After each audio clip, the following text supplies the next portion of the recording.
Tenses यानी कि ज़माने, फ्यूचर इंडेफिनिट कहो या सिंपल फ्यूचर कहो, दोनों का मतलब एक ही होता है, यानी सिंपल फ्यूचर या इंडेफिनिट एक ही चीज़ है दोनों।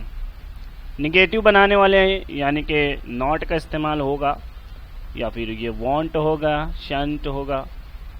Subject plus will shell plus not plus verb first form plus object. Negative में नॉट लगाने से जुमला इनकारिया जुमला बन जाता है। देखेंगे, समझने की कोशिश करेंगे। I shall not go to school, मैं स्कूल शायद नहीं जाऊंगा। I will not go to school, मैं स्कूल नहीं जाऊंगा, ज़रूर नहीं जाऊंगा। यहाँ पर shall, I shall not go to school,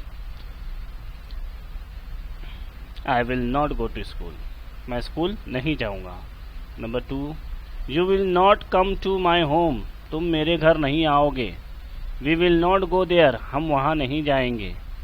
they will not meet me, वो मुझसे नहीं मिलेंगे, वो लोग मुझसे नहीं मिलेंगे। He will not talk to me, वो तुमसे बात नहीं करेगा। She will not watch you, वो तुम्हें नहीं देखेगी।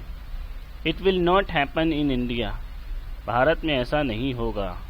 Ahmad will not play cricket tomorrow, Ahmed कल क्रिकेट नहीं खेलेगा। Ahmed and Raju will not help me, Ahmed और राजू मेरी मदद नहीं करेंगे। Any one will not come here, यहाँ कोई नहीं आएगा। Anybody will not go there, वहाँ कोई नहीं जाएगा। इस तरीके के जुमले इसके अंदर बनाए बनते हैं। अब यहाँ पर शल कब इस्तेमाल होता है? सल आई और वी के साथ सल का इस्तेमाल किया जाता है, और विल का इस्तेमाल बाकी सब के लिए भी किया जा सकता है, और आई के साथ भी किया जा सकता है, यू वी के साथ भी किया जा सकता है। विल नॉट हो जाएगा, मतलब नहीं कर। I will go to school, मैं स्कूल जाऊंगा। I won't go to school, मैं स्कूल नहीं जाऊंगा। वॉन्ट शॉर्ट फॉर्म है, विल नॉट फुल फॉर्म है।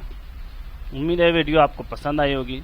इस तरीके की डेली वीडियो देखने के लिए हमारे चैनल को सब्सक्राइब करें, लाइक करें, कमेंट करें। मिलते हैं अगले वीडियो में।